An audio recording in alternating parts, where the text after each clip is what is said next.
What's up, ladies and gentlemen? This is the Jose Show. Happy Wednesday. I hope that everyone is enjoying their lovely, beautiful day, and I really hope that you guys are staying safe from all of those crazy wildfires that are still unfortunately going on. But anywho, let's get into the hot topics. Now let's talk about a French woman that got scammed. So a French woman who revealed on television how she had lost her life savings to scammers posing as Brad Pitt has faced a wave of online harassment and mockery, leading the interview to be withdrawn on Tuesday. Okay, so the woman named as Anne told the 7 to 8 program on the TF1 channel that she had believed she was in a romantic relationship with the Hollywood star, leading her to divorce her husband and transfer $850,000. Okay, so the scammers used fake social media and WhatsApp accounts as well as AI image creating technology to send Anne what appeared to be selfies and messages from Pitt. So to extract money, they pretended that the 61-year-old actor needed money to pay for kidney treatment, with his bank account supposedly frozen because of divorce proceedings with his ex-wife, Angelina Jolie. So Anne, a 53-year-old interior decorator with mental health problems, spent a year and a half believing she was communicating with Pitt and only realized she had been scammed when news emerged of Pitt's real-life relationship with girlfriend Inessa Ramon. So the story broadcast this Sunday has resulted in a wave of harassment against a witness. TF1 presenter Harry Roselmack wrote on his X account on Tuesday, "For the protection of victims, we have decided to withdraw it from our platforms." Okay, so Anne was said by the channel at the time of its broadcast to have been suffering from severe depression and received hospital treatment. So the interview, in which she was filmed openly and even shared family photos with reporters, went viral on Monday. Alright, so it sparked a deluge of mocking comments and jokes, but some online critics accused TF1 of failing to protect a vulnerable individual who might not have been unaware of the consequences of going public. Alright, so this is really insane. Y'all need to be careful from all of those freaking scammers out there that are wanting y'all's money, because these scammers are just so evil. They love to take advantage of the poor innocent victims out there big time. And I believe that this woman that fell for this Brad Pitt supposedly, I believe was dumb enough and of falling for this scammer by thinking that this scammer was Brad Pitt in the first place, because I do believe that Brad Pitt and any other celebrity doesn't usually contact just anybody, first and foremost, okay? And also, this woman should have known that we live in a world of AI technology nowadays where it is really easy for scammers to be pretending to be something that they're not, especially because with AI, you can actually kind of tell what is AI and what isn't AI, okay?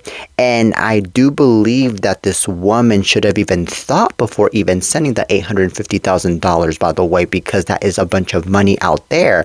You know, I mean, emergency or not a real emergency, I believe that yet again she should have thought before sending that amount of money, because yet again that is so much money out there that could have been kept to herself for her own stuff, especially for her own rent, for her own clothes, for her own priorities in general.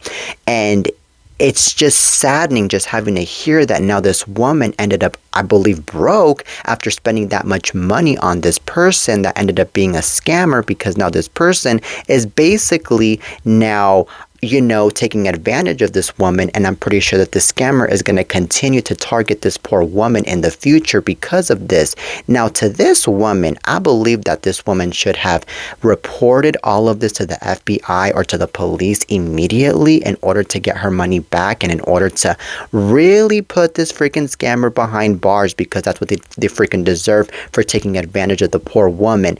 And also, I believe that with $850,000 right there, you know, this man, I'm pretty sure, is already taking advantage of all of the money for his own beautiful expenses, like going on a vacation, buying a beautiful mansion, I'm pretty sure, or I don't know, buying something extremely expensive in general that I'm sure this person is definitely enjoying now, which to me is just so freaking ridiculous. Like, come on now. This right here is a really good example, man, to so many people out there that fall for all of these scams, that they should not be falling for any scams at all whatsoever. Okay, they should not. Okay, so anyways, I really am heartbroken for this poor woman that she went through all of this. And I really don't blame this woman, by the way, that she went through a bunch of depression after the scam, because it is really depressing and it is really devastating having to fall for something that you thought was true, and then having to especially spend so much money on something that you thought was true, especially because now, like I said, the woman is now poor, and I'm pretty sure she's like probably living under a bridge now because of how much she fell for the situation. So, ladies and gentlemen, I also believe it's also really disrespectful that these news got to be leaking all over social media and all over the internet, especially by TF1, because this right here is a lack of privacy for the woman, because basically this whole entire situation was supposed to be kept private because of the fact that now the woman is getting mocked, she's getting laughed at, she's getting talked about in a very bad way, and she's basically getting a bunch of publicity for all of this. So if I were this woman, I would actually sue the network for leaking all of this all over the social medias. And I believe that when she sues, she's going to have to sue, I believe, $1 million or more, so that way she can recover all of the money that she got scammed by that horrible man in the first place. Okay, so anyways, this is insane. Now on to the next topic. Now let's talk about TikTok. So TikTok is scheduled to be banned this Sunday, January the 19th. So the fate of TikTok's U.S. operations is still in doubt after the Supreme Court did not issue an opinion on the federal law banning it Wednesday as had been anticipated, leaving the case up in the air days before the ban is scheduled to take effect, though justices signaled during oral arguments Friday they may uphold the policy. Alright, so the Supreme Court heard oral arguments Friday over whether the federal law, which requires TikTok to separate from parent company by dance or else be banned, is in violation of the First Amendment. It's unclear when the court will rule in the case. The Supreme Court issued opinions in other cases Wednesday, but did not rule on the TikTok case as many had expected it would, and there are no other dates yet scheduled for the court to release opinions.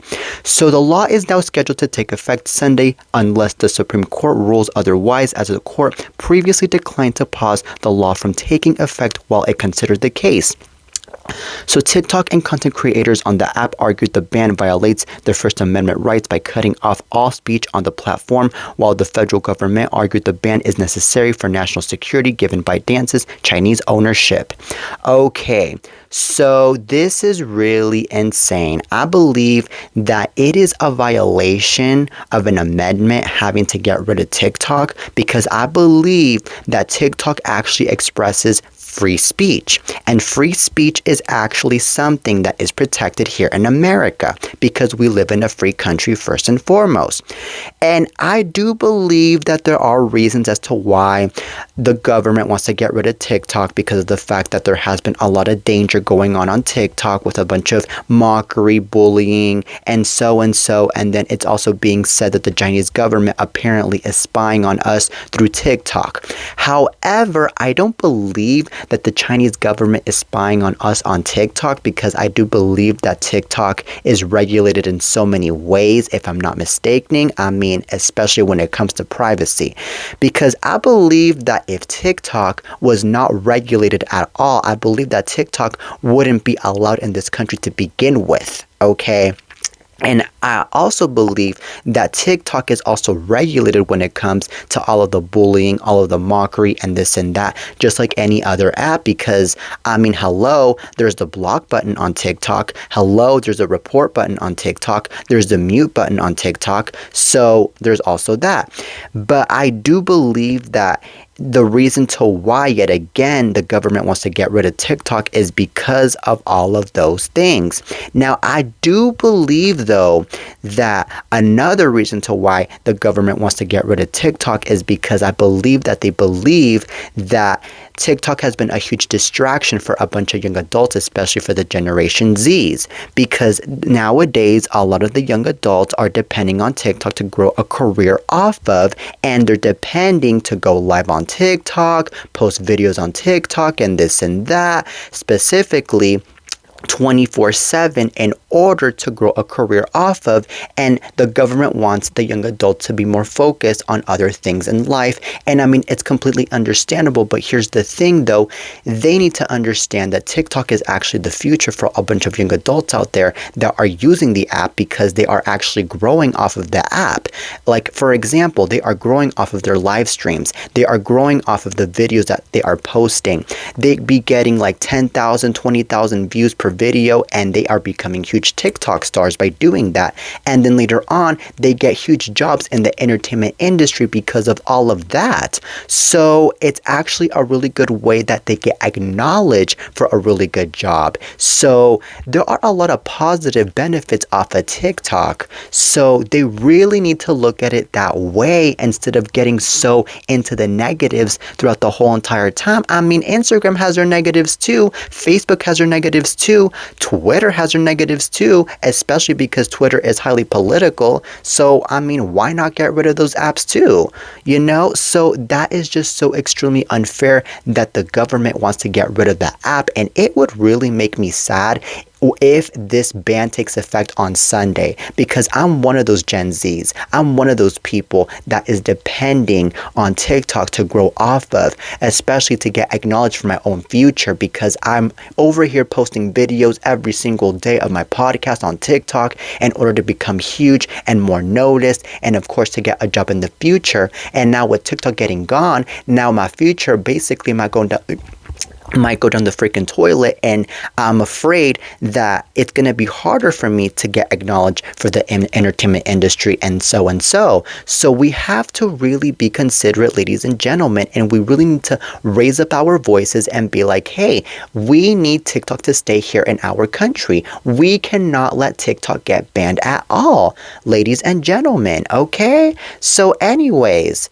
good luck to all of us TikTokers out there. Good luck. Now on to the next topic.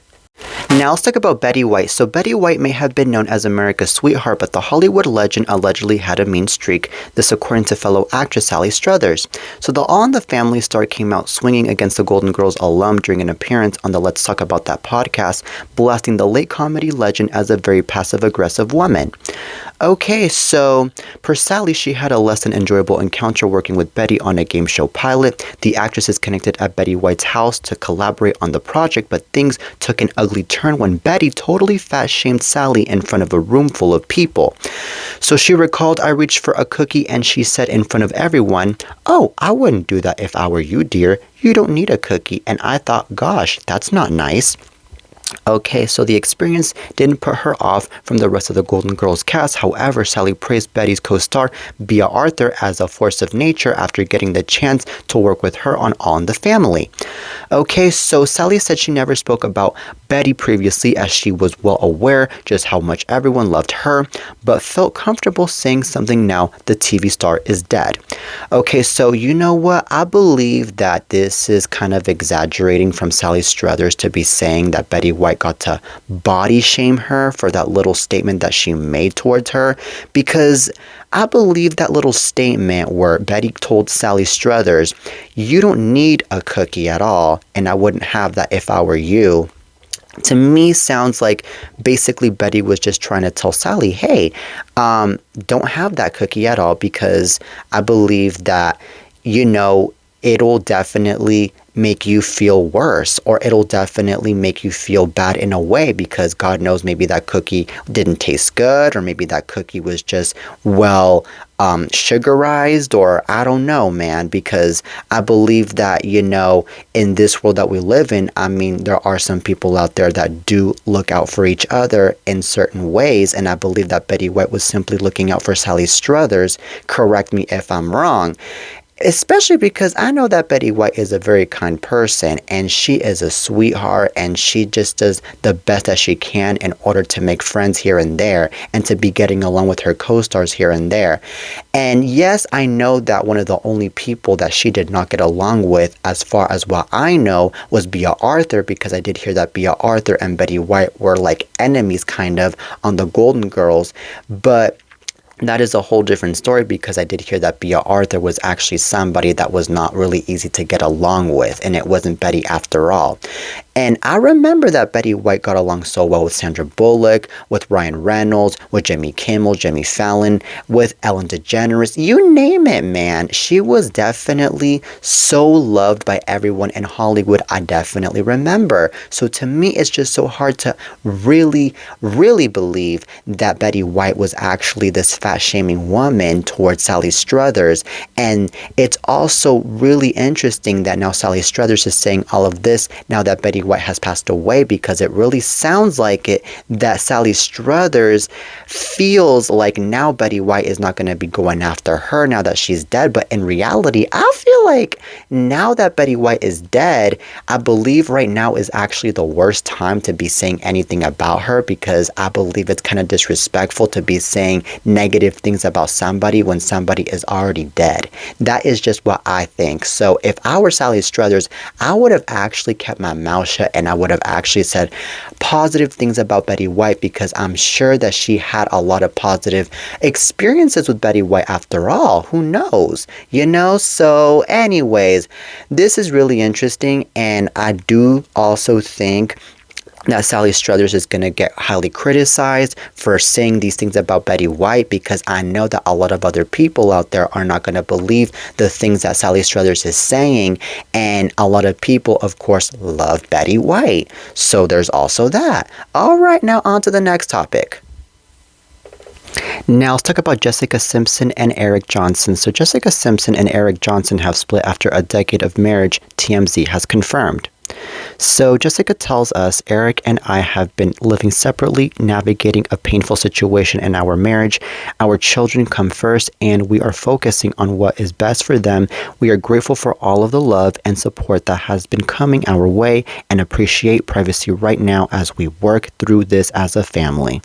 Okay, so the couple first got together way back in 2010 and got engaged that same year as well. It took a little while, but Jessica Simpson and Eric Johnson finally got hitched in 2014, and since then, they've had 3 children together, 12-year-old Maxwell, 11-year-old Ace, and 5-year-old Birdie. Alright, so Jessica was famously married to Nick Lachey in the early 2000s, but split up in 2006.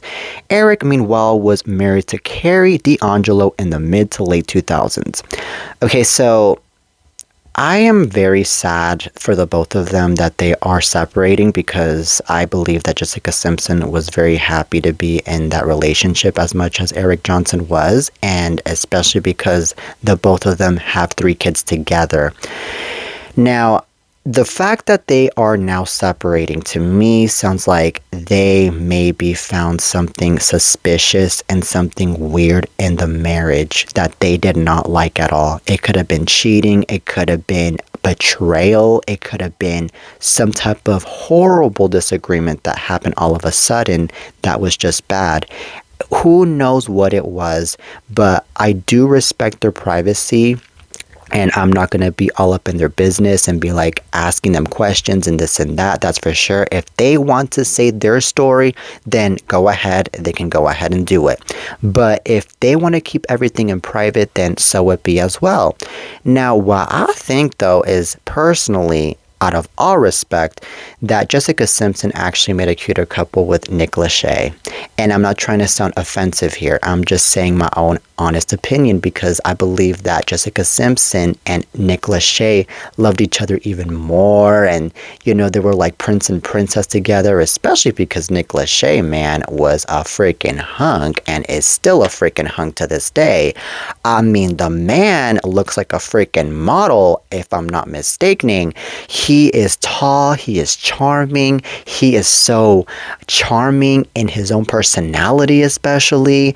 And man, I still remember seeing that video of their wedding from back in 2002 where they were together dancing and they were kissing and they were romantic together, and then they were having a really good time in some lake after that.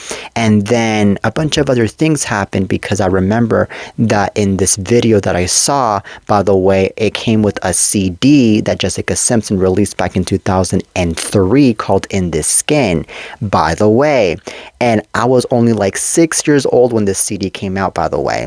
And I remember so well, man, just how much they were so linked up to each each other, to the point that I remember that Jessica Simpson, by the way, said so in one of her songs, that she lost her virginity to Nick Lachey because of how in love Jessica Simpson was towards Nick Lachey and how in love Nick Lachey was towards Jessica Simpson. It was that much of a big deal. However, I believe it was a really good thing that the both of them ended up not having any kids together because of the fact that they ended up separating and divorcing in 2006, or else it would have been a huge deal with the both of them, with the whole entire custody situation, and then the kids would have gotten overwhelmed and is seeing their parents separated and so and so. So I'm glad that they never had kids because of that. But like I said, they both made a really cute couple, you know. And by the way, I know that Jessica Simpson is not going to return with Nick Lachey now that she is separating from Eric Johnson, because of course Nick Lachey is still married to Vanessa Lachey and is happily married to Vanessa Lachey. But I mean, it would be a really good idea if Jessica Simpson would have gotten back together with Nick Lachey if Nick Lachey were to be divorcing Vanessa Lachey, you know. I'm just saying. But anyways, good luck to Jessica Simpson and Eric Johnson though on the separation. I know it's going to be very harsh, especially for the kids, to be acknowledging and witnessing all of this, because if there's something that is very devastating is for your own kids to acknowledge your own separation with your own spouse, especially since your spouse is also the parent. All right, so anyways, on to the next topic. Now let's talk about Diddy. Okay, so it's been a while since we have spoken about Diddy. So Diddy made the most of his last summer as a free man, living it up at a fancy resort in Wyoming, but not without some drama.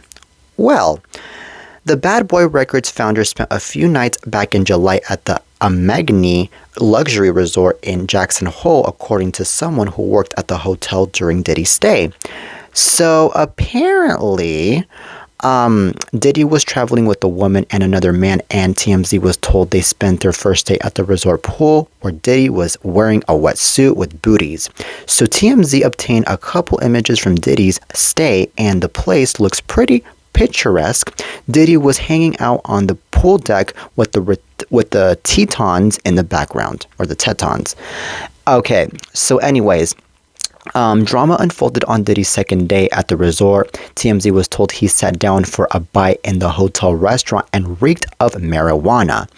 Okay, so sounds like he had the munchies. Diddy ordered a steak and fries, washing it down with ketchup and some San Pellegrino sparkling water. Alright, so after the meal, TMZ was told Diddy got into a verbal argument with the woman he was traveling with, and things were tense. So the woman was upset and pissy, and she stormed off to their storm after the fight, according to the hotel employee, who notes things never got physical between Diddy and the woman. Alright, so Diddy's Wyoming vacation also included some whitewater rafting, and this was all going down in the wake of the release of the infamous Cassie beating video and sexual assault allegations, which eventually led to his September arrest. So the guy's a long ways from Wyoming now, sitting in a Brooklyn, New York jail cell as he awaits trial. Alright, so this is really interesting that he also got into a huge tense argument with some woman at a hotel, and to me it's also really scary because this man is no freaking joke. He is a monster. I think that now that this is all getting revealed about the fact that he was staying in a hotel, by the way, back in July of last year, to me was very odd, because I believe that throughout the whole entire time that he was at a hotel, he could have been staying and should have been staying at a jail cell instead, in order to really get that freaking punishment after all of the freaking hatred and all of the freaking stupidity and all of the freaking awfulness that he has committed. You know, because it's people like him that really deserve to suffer the freaking consequences after all. And I really do wonder who this woman is, by the way, because this woman, to me, sounds like it might have been somebody that he had a huge affair with. Because, I mean, if it's being said that he was traveling with this woman and that he was with this woman at this hotel, I mean, there could have been something going on between the both of them that is really freaky, because, hey, we're talking about a hotel, we're talking about a travel here. So, hey, But one thing's for sure though is that this woman that was with this Diddy dude, I'm sure she was very traumatized and is still very traumatized after that freaking trip with Diddy because of the whole entire fight. And I'm sure that she's gonna later on reveal a bunch of the stuff that happened between the both of them. And then she's gonna basically be like, okay, well, I side with Casey or with Cassie on this whole entire situation where she got beaten up by Diddy back in 2016 because, hey, the man is actually evil after all. But like I said, who knows? Maybe there was no physical violence going on in between Diddy and this woman that he was traveling with last year on July. But yet again, the argument was tense enough to the point that, it was already almost getting to that level, to that point. So that's the reason to why this woman, I'm pretty sure, is going to be siding with Cassie after all. Now, man, it really is interesting, though, how the employees didn't go off and report Diddy and to the police in that major moment that they saw him with this woman arguing and going after this woman. And also, I'm really surprised that the employees also did not report him to the police because of the fact that he was already under so much trouble with the law at the time, So I don't know. But anyways, this is very scary, and that is all I have to say about this. All right. Now, that is it for today's show, ladies and gentlemen. I really hope you guys enjoyed today's lovely episode of The Jose Show. Till next time, and peace.